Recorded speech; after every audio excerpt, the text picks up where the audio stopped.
Malegaon police action मोडमध्ये, रस्त्यावरील अवैध धंद्यावर कडक कारवाई।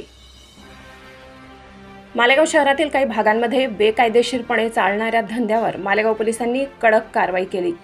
उपविभागीय पोलीस अधिकारी IPS सूरज गुंजाळ यांच्या नेतृत्वाखाली एका विशेष पथकाने ही मोहीम राबवून अनेक ठिकाणी धाडा घातल्या। गेल्या काही दिवसांपासून मालेगाव शहरातील काही रस्त्यांवर अनेक दुकानदार आणि हातगाड्यावाल्यांनी रस्त्यावर अतिक्रमण केले होते, त्यामुळे रस्त्यावर मोठ्या प्रमाणावर अडथळा निर्माण होत होता।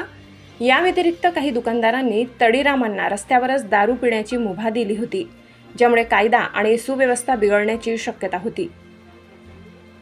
या गंभीर बाबीची दखल घेऊन पोलीस अधीक्षक अनिकेत भारती यांच्या मार्गदर्शनाखाली उपविभागीय पोलीस अधिकारी सूरज गुंजाळ, कॅम्प पोलीस ठाण्याच्या पोलीस निरीक्षक ज्योती गडकरी, पोलीस उपनिरीक्षक सोमनाथ दिवटे, छावणी पोलीस ठाण्याचे पोलीस निरीक्षक राजेंद्र पाटील, इतर पोलीस कर्मचाऱ्यांसह महापालिका प्रभाग 1 चे प्रभाग अधिकारी सचिन भामरे आणि अतिक्रमण विरोधी पथकाने संयुक्त कारवाई केली।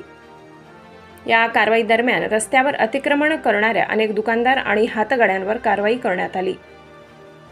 रावळगाव नाका येथे वाईन शॉप समोर रस्त्यावरच अतिक्रमण करत तडीरामांना दारू पिण्याची मुभा देत असल्याने बऱ्याच वेळा या ठिकाणी वाहतुकीची कोंडी होत असते, असे निदर्शनास आले।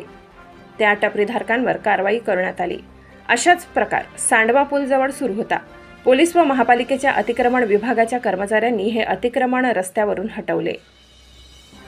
पोलिसांनी असेही स्पष्ट केले की यापुढेही अशा प्रकारच्या अवैध धंद्यावर तसेच बेकायदेशीर अतिक्रमणावर कारवाई करण्यात येईल आणि रस्त्यावर सुव्यवस्था राखण्यासाठी प्रयत्न केले जातील।